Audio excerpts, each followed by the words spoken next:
Hey,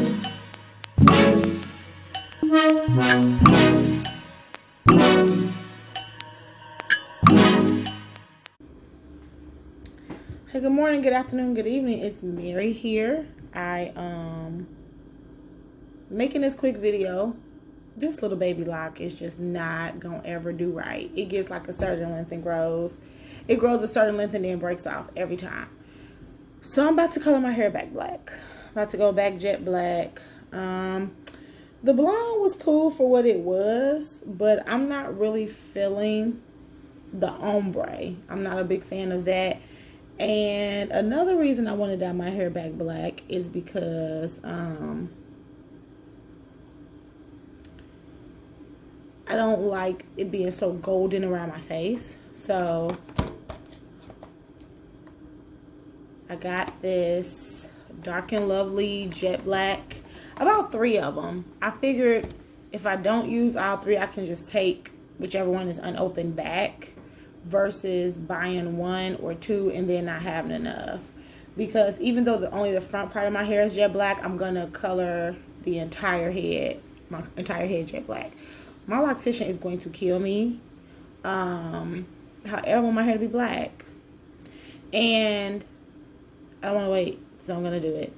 And yeah, I just want to go back to my original color. My original color is not jet black; it's really natural black, or off black, or 1B, whatever that color is. But I'm going to go ahead and go through this process. I'm not gonna film any of that. That's not really my thing. I don't have like the setup or equipment to try to film that and cut it off and edit. It's too much. So I'm going to dye my hair jet black, and then I'll come back and show the results.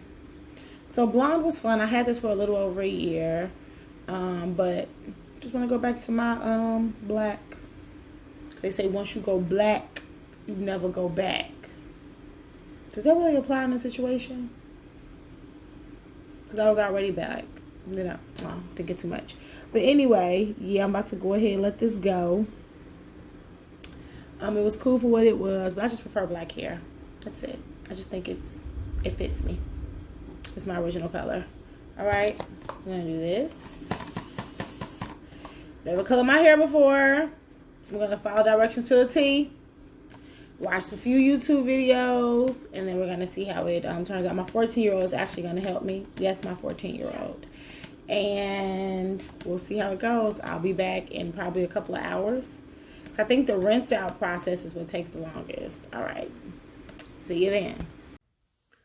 Okay, so it's actually about almost 3 weeks later. 3 weeks? 2 weeks later. Almost 2 weeks later.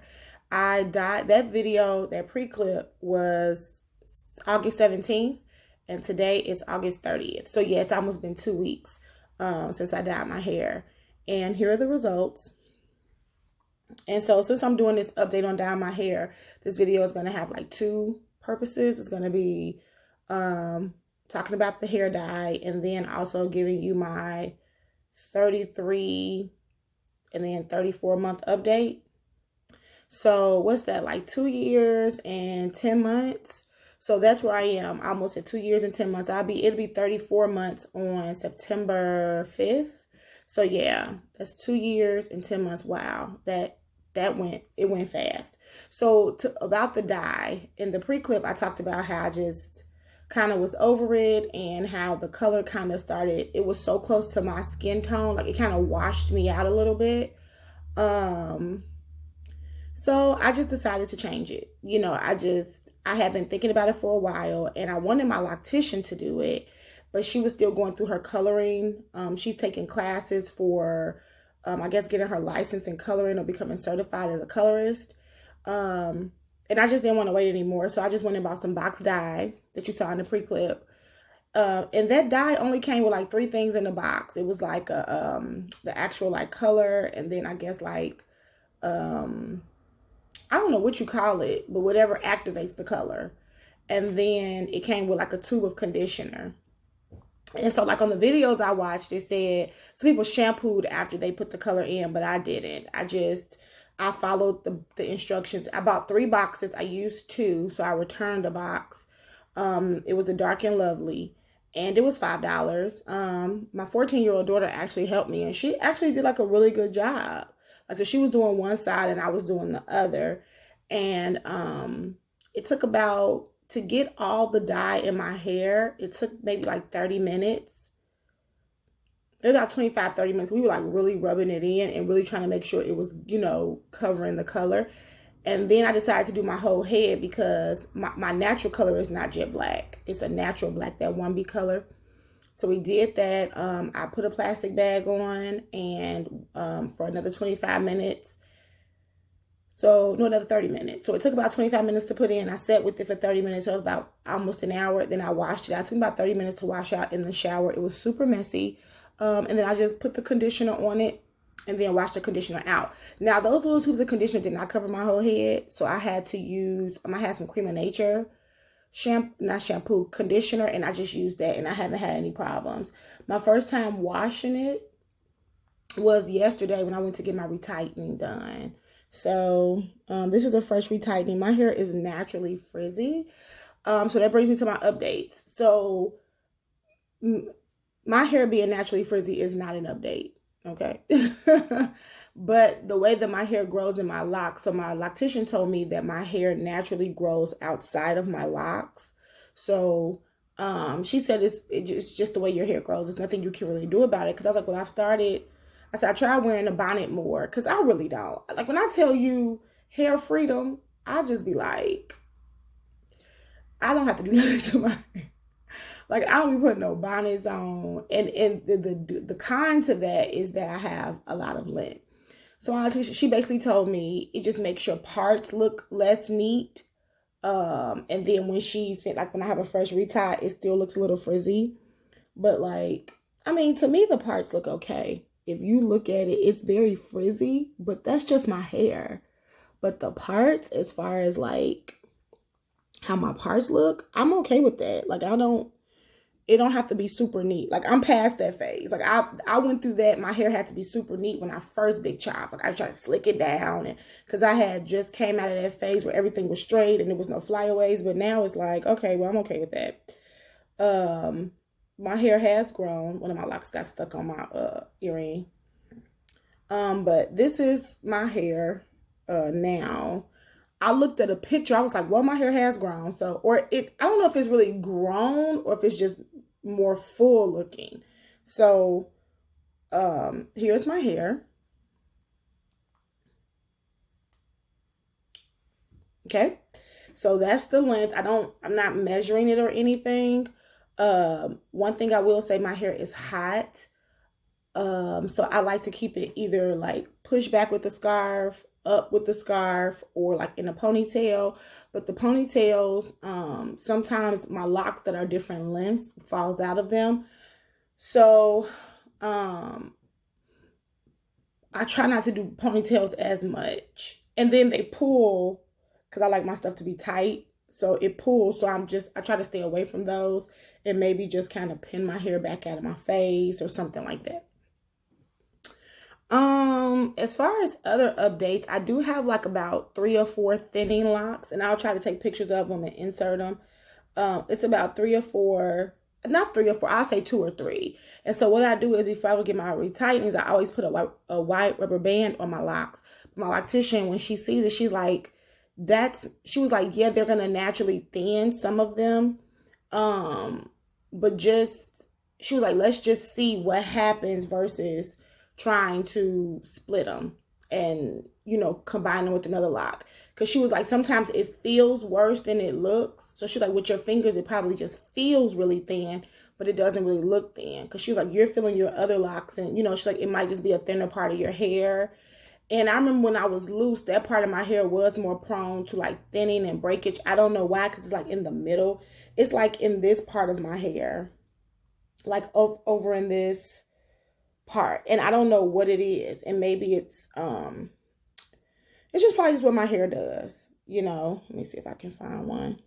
And you probably can't see it, but yeah, I'll keep like digging around as I keep talking. But other than that, she said my hair is very healthy. Let's see. So you see how like thin, and then that look, I mean, compared to this one or another one that's close by, but they do feel a little thinner in this section. And she said it could just be the hair growth phase. She was like, at the end of the day, if it gets like really, really bad, she will combine them. But she said right now, just it's not as bad as it seems. I'm going to trust her because she's a professional.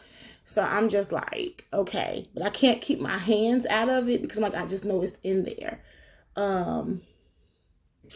What else? As far as like a regimen, I don't have one. Like, I know people have asked me, like, how do you get your locks to thrive and things like that. And I just think it's just the natural phase. I mean, I've had my locks for almost 3 years. So, and people ask me that, and they just had their locks for like 2 months. And I'm like, your locks will get there. You just got to go through the phases. It's really nothing that I did to get my locks to thrive. They just did what they naturally were supposed to do. So I would just say be patient. I wash my hair whenever I feel like it. It's usually once a month. I don't have a regimen where I'm washing all the time. It's like once a month and I'm done. And I'm done in about 20, 30 minutes, like from start to finish. I wash it twice. Let it sit with a towel on my head. And then I spray it with some conditioner and some oil.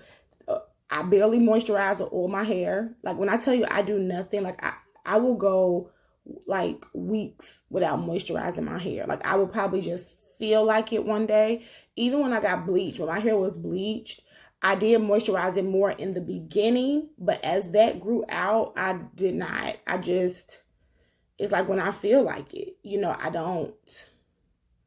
not going to say I don't care about my hair, but it doesn't consume me. You know, it's just like when they say hair freedom, that's how I feel, like hair freedom for real. And my sister got sister locks. And it's so pretty because she has like this natural reddish color. So they just look so different. So she decided to get sister locks, and she sent me a picture because we don't live in the same state. But they look really good. And then she was like, I don't know why I didn't do this sooner. You know, like she loves them.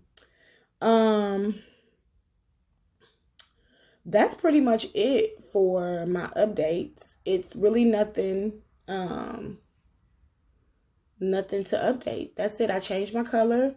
I love it. I do have the thinning locks. I'm going to keep my eye on them. Thankfully my hair is really full. So, it's not like my density is so low that anybody will be able to see it, but I don't want my hair to start breaking off because I know that my hair does have a tendency to break off, you know. And so like, she says she'll keep an eye on it too, and I'll keep an eye on it, and then I'll just be like, please just do something about it if it gets to a point where I just feel like something needs to be done. But other than that, I'm fine. I'm loving my color, back to black. I don't foresee myself coloring my hair again. Like, the one thing that I do think about the most is like combining my locks. Like, instead of I have like 283 or something in there, approximately 300, maybe combining those down to half so my locks will be thicker, and less locks. People are like, yeah, that'd be less hair on your head. No, same amount of hair, just less locks. So, this is it for now. Like I said, I'm still loving them, just considering possibly in the next year or so. It's like I change my hair about every year because I got my color last July, and then I was just like, let me do something else. So yeah, but that's it. All right. I don't know when the next video will be up. So thanks for watching.